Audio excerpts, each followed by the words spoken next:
there is a time in life you hope that in a serious country like ours, there are things you do not need to spend time on. I mean, there are retired presidents across the continent. In Nigeria, there are, I think, 3 or 4. President Kikwete is here in Tanzania. In Botswana, there are quite a number. In Mozambique, there are quite a number. You know, the kind of pettiness that we have seen this weekend and primitivity in addressing the retired president is shocking. We chose democracy. We know that our current president and his team did not support this constitution, but they swore to protect it. And it provides an opportunity for all of us to respect freedom of expression and freedom of association. Our party leader is going nowhere, and our party leader will continue to express himself. It is his constitutional right. In fact, you can go ahead and do what you please, because the kind of behavior we have seen from elected leaders is shocking. We must uphold the decency of difference, that we can have differences, but we can be decent about it. Even the language that is being used by some of these leaders in reference to President Kenyatta is shocking. Even we ourselves as members of Jubilee, and we have said this before, and maybe because we are a party that has governed, we will not even allow and encourage our members to use that kind of language against President William Ruto, because it's indecent, it's unbecoming. We're going to build a decent society, and a society that upholds truly the principles of democracy and decency. You know, the retired president makes one phone call, and the government screams the whole weekend. What kind of people are these? And you know, we are reading now the Kenya National Bureau of Statistics, a public sector government agency, has told us clearly with data and statistics that 2/3 of the stories they have been telling us are just blatant lies. On a weekend when senior members of your party are announcing that they will not defend their seats on your party's ticket, when it is clearly displayed to the world that you are a sinking ship, would you be spending your time insulting your predecessors? It's amazing. We want to ask these brothers and sisters of ours in government, there's work to be done, a lot of work to be done. Let's focus on that work and build our country. President Kenyatta is retired, he is a member of Jubilee, he is going to be a member of Jubilee, and is playing his role as a member and the leader of Jubilee. Leave him alone. Let him carry on with his businesses. You have a country to run, you have a government to run. I mean, tell us about all these goons walking around with police officers. Places there are places in this country. Even last night, people are calling me suffering from cat rustling. You know, people have lost animals and livestock and so on. It's, in that particular environment, you are spending all your time insulting the retired president. And those elected leaders, I want to ask them, sisi tunawaheshimu, you know, we are not going to walk down that hole of behaving like Precambrian people, you know, insulting others for no apparent reason. Tutawaheshimu, hatuwezi kuwatusi, lakini tafadhali, you know, let's build a modern country. Kenya is a serious country. When you see the kind of arguments we're having, it's a joke. What is going to happen when we have 2 or 3 or 4 retired presidents? How many are there in Nigeria? Retired presidents who are going about their businesses. In the US, in the UK, there are 6 prime ministers who have left office, who go to BBC, they go wherever there are programs. President Clinton has been retired for I don't know how many years. He attends the Democratic Party convention every year. President Obama, the same thing. They campaign for their candidates. And the world has not come to an end. Then in Kenya, some people whose worldview is essentially a village view, you know, they are now busy insulting President Kenyatta for just making a phone call. 2 last points. My fellow Kenyans, when you see this language and you see these people talking like this, you must be asking yourself the question that I'm asking myself. Do you want another 5 years of this arrogance and self-destructive hubris? Another 5 years of that? No way. Is that how we are going to live? I mean, a retired president makes a statement and is insulted the whole weekend. What are we telling our children? What are we telling our young people? That is the kind of country we want to have?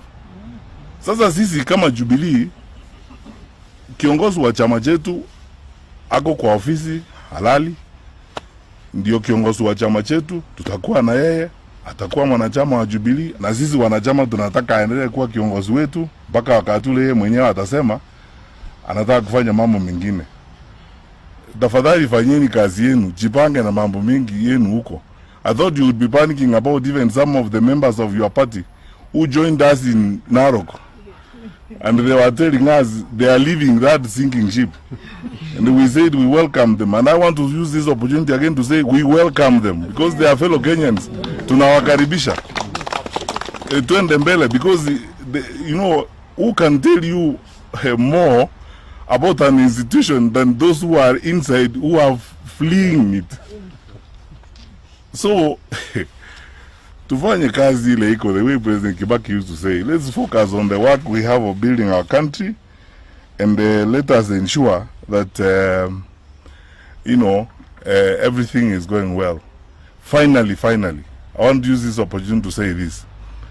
If you actually needed a reason to know how this administration is totally out of touch with reality, look at Finance Bill 2026 they are published. Mitumba traders will be taxed. We have introduced you. I don't know where they live. They live in some alternative universe. But my parting words are these, fellow Kenyans: don't lose hope. Don't give up hope. 14 months down the road, we will turn the corner. We are going to change things. Our country is great. It has no problem. We are better than this, and we are ready to recover our country from the hands of these fellow Kenyans who have different interests from those that all of us have. But we will engage with them in respect and respect the officers they have because we respect our constitution. And we ask them to do the same. As I said here, some of the language they use, even we who are in the opposition cannot use it against President Ruto, because that is not how our country grows. Na tunawaeleza tafadhali, let us espouse the decency of difference. You can be on different sides of the argument, but be decent about it. And for those others, like those elected leaders who are speaking as they are speaking, please grow up. You know, please grow up. Kenya is a serious country. We are 63 years into independence. Grow up. Conduct yourself as leaders. Thank you.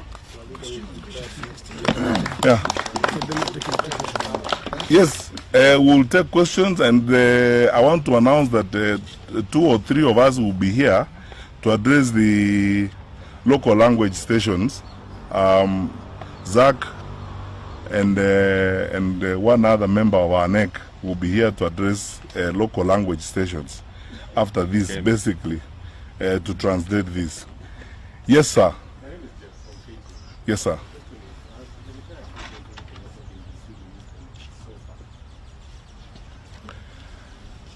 The president has been receiving some of his benefits, and his treatment, I mean, I must say here, it's just that President Kenyatta is a gentleman.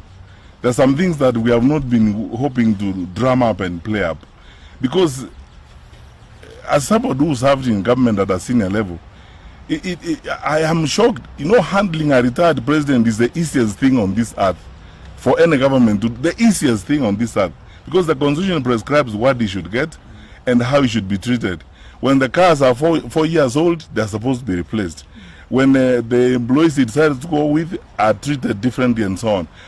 I mean, when the president can't even be given very basic benefits that he deserves, it's just that he's a gentleman. He doesn't want to make issues about it. And then he's focusing on going on with his life. I think it's upon the conscience of those who are in leadership to respond to that question. Next. We just wanted to know the issue of Kalau. Are you going to field one candidate as the united opposition? First of all, on Kalau, by the way, we've heard and we have told, we have people in the field who are documenting information. We hear there are people aligned to this administration who are buying ID cards, which is a very, very serious offense. And they have already started what they are very good at, bribery and pouring money, and running around households and giving people money. That's what they are famous for. And we are asking the members of the public in Olkarao, please, the money is yours that is being stolen. That's why there's no money in school. That's why we have challenges in hospitals and so on. That money has been diverted to come and bribe you. So if you take it and spend it, you're not making a crime. It's your money anyway. But we are in consultation. Our NEC as Jubilee will meet tomorrow, and we will consult. We are members of the United Opposition conscientiously. We have decided to be part of the United Opposition. We will consult with the other NECs of the United Opposition parties. I think we will come to a conclusion and a position that's agreeable to everyone. I don't want to preempt that decision and that announcement, because I don't want to take my brothers and sisters in the other parties for granted. We respect each other's institutions. They are doing their own meetings. We will do our NEC tomorrow, and then we will converge and take a position together, which we will communicate to the public. That's how we would like to operate.